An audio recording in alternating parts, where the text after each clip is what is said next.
Hey, we back. I'm here on Karuta today where we're talking about dojos again. I've done a few videos on dojos, on some specific builds and on generally how to play and all the rest of it. You can check out those on my channel, but today we are talking about what makes a good build, basically, what you need to put on your character to get a good build regardless of meta and stuff like that, and nothing too specific. Currently, the build that I would recommend you use is a regen build, which I've done a video about already, so feel free to check that out. But what you'll find is that most of the top-ranked viable builds are very similar to regen, even if they're not regen, such as Titan. Ends up having very similar perk set to regen because of the way that ranked mode works. And I've seen a lot of people just coming in with a fighter, they picked their favorite character, they made them a fighter, leveled them up to 100, and now they're not sure how to make the build good. And it turns out you need to do a little more than that. So hopefully I'm going to explain this in this video. Firstly, you need to understand how ranked mode works. If we have a look at the leaderboard, we're going to see some people in Legend, currently sitting at Diamond because I haven't played too much this season. But there's only 2 people in Legend, 2 people in the whole world. If we check another season, there will be a different number of people, maybe 5 or 6. And the number of people that are allowed to be in Legend is dependent on the total number of players that have played Dojo in that season. So we're only currently halfway through the season, which is why there's only 2 people in Legend. But in order to get into Legend yourself, you don't just have to meet a certain requirement. It'll say the minimum rating, but what you actually need to do is kick someone else out. So if you wanted to get into Legend, you would have to have more rating than this guy in second currently. This means is that while, of course, you want your build to be good against the AI and to be winning a lot, what you need is to be winning more than anyone else. So you need your build to be better than everyone else's build if you want to get to the top. Even at the end of the season, there's only going to be 5 or so players in Legend, and so you need your build to be the best out of all of the players, bar 5, so that you can get into Legend, if that's your aim. This means I can sit here and tell you how to build the best build ever, but if 100 people go off and build it, then you're not all going to get into Legend because only 5 people can. Of course, the more people play Dojo, the more people can get into Legend, so you should all go play Dojo. But putting that aside, this is the first thing you have to understand. So let's suppose I sit down for a couple hours. I study the perk list in perk info. I plan out exactly what perks I want in my build. I check all the stats. I find a character with all the perfect stats to get the perks that I want. I rebirth them a bunch of times and I ascend them a bunch of times. I put loads and loads of effort into making the perfect fighter. Then let's suppose what you do is you pick your favorite character, you make it a fighter, and you level it up to 100, and that's it. Who's going to have the better fighter? In general, it's going to be whoever spent the more time planning it out, right? If you know a lot about Dojo and you plan out your build from the start and you make sure everything is perfect, you are going to have the better build, and so you're going to perform better in Legend. It doesn't matter if your favorite character happens to have a really good Dojo build. It's not going to be better than the guy who planned everything out from the start. And so you won't get to Legend by doing things like that. So that's the first thing you have to understand. Plan out your builds. Look through the perks. Pick the stuff that you want beforehand and find a character that has those stats. Because, like I say, I keep seeing people with their level 100 fighters being like, hey, what should I ascend next? Or something like that. What would be good to improve my build? You're not looking to improve your build. You are looking to build something new. Find a new character with the stats that you want and plan out everything that you want from the start. When I started making my Kanna, I picked Kanna because she has really good numbers for the stuff that I want, basically. Should we have a look at my Kanna? Do you think it's going to be on fighter info? Here we go. So if I look at the attributes on my Kanna, this is what I've got. It's mostly soul because I'm playing regen and the regen perks need soul. Let's have a look, shall we? Healing wind. We want 76 soul for Healing Wind. Well, that's pretty close, isn't it? That's pretty good. This is why I picked Kanna, because the stats line up with the perks that I want, right? That's what's important. And you need to pick that out from the start. Of course, you don't have to be going for Healing Wind, you don't have to play Regen, you don't have to go for Soul. But whatever you are going for, you're going to need to make sure you have the stats for it before you start. Don't assume that any character can make any build, because it's realistically not possible. You need to pick the character that has the right stats for the build that you're trying to make, be that Regen or Titan or whatever else weird stuff you're doing. So that's the first thing. Very important. Secondly, is the perks themselves. What are you going to pick? Sure, you can go for healing and regen, you can go for Titan, or you can go for damage or whatever else. But let's think for a second about what you're going to be up against. Let's suppose you want to get to Legend, right? You want your 3,000-ish ranked points. When you get up to 3,000-ish ranked points, the amount of damage that you take, it starts to go up a lot.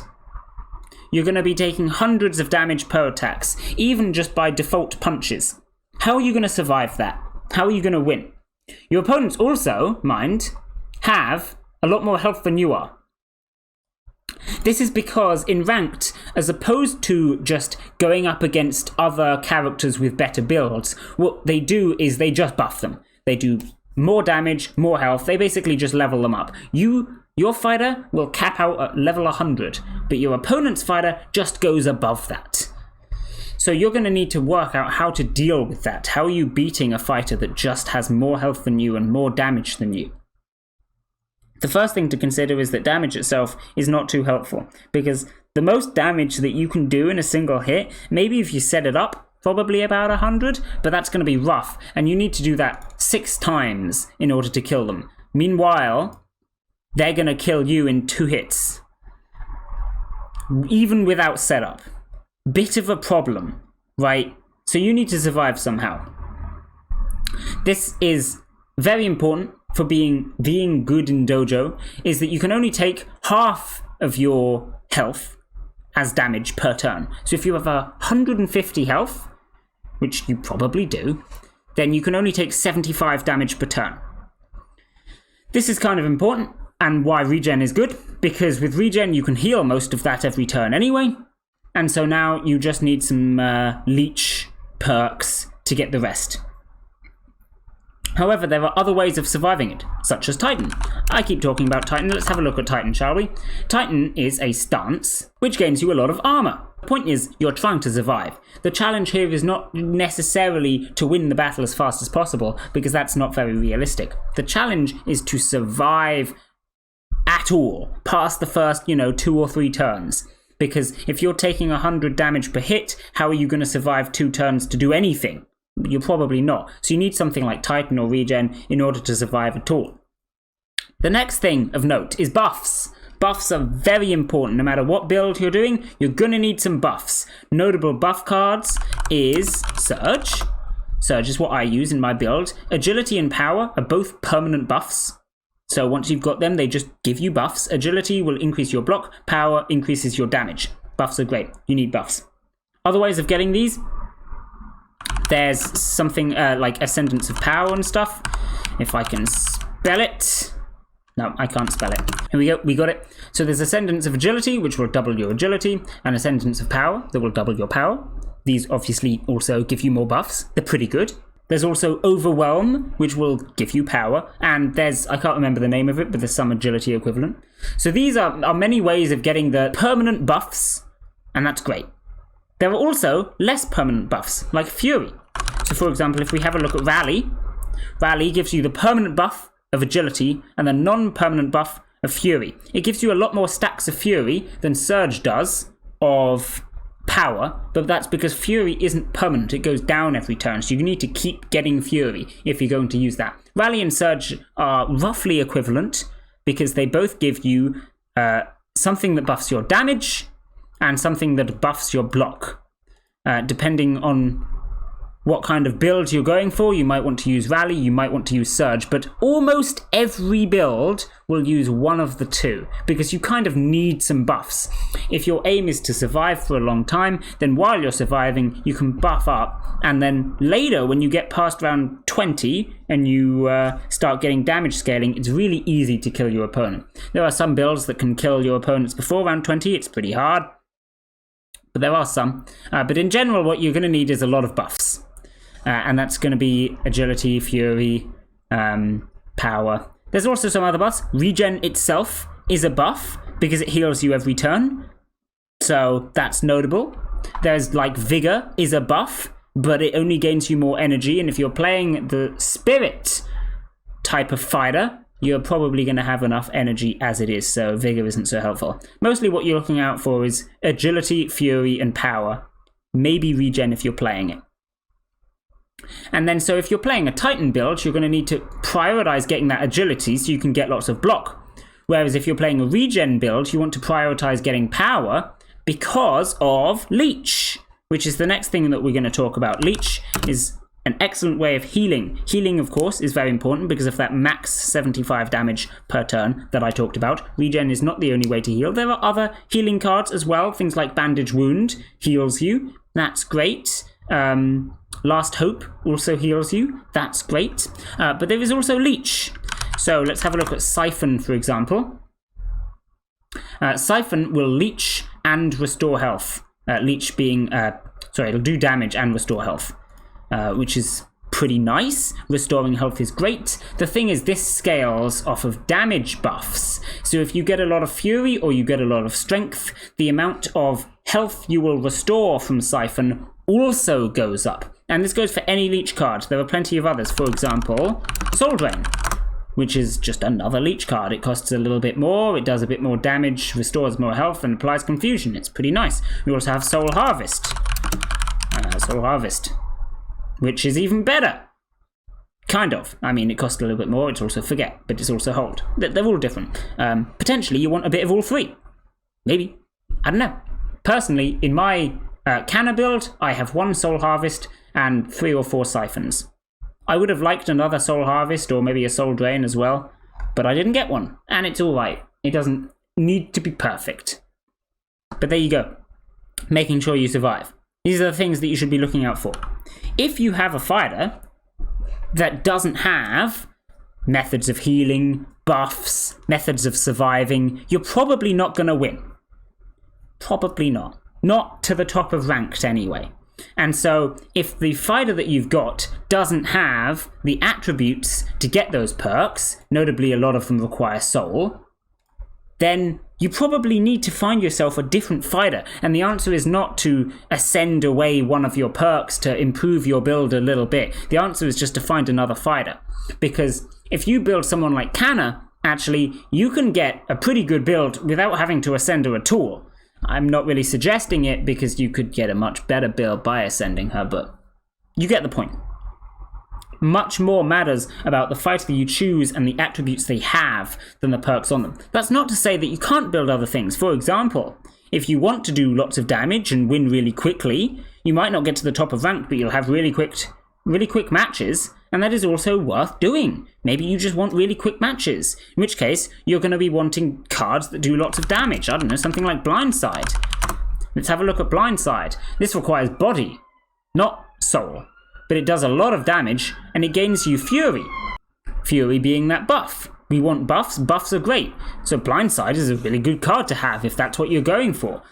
Maybe you want to build a Fury build and take loads of perks that give you Fury, do lots of damage.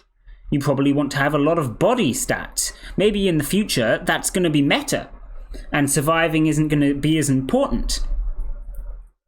But even if that's the case, you need to think about that beforehand and pick a character that has a lot of body points so that you can get these perks. And even so, you're probably still going to need the buffs and at least some amount of survivability, or you're just going to die right away.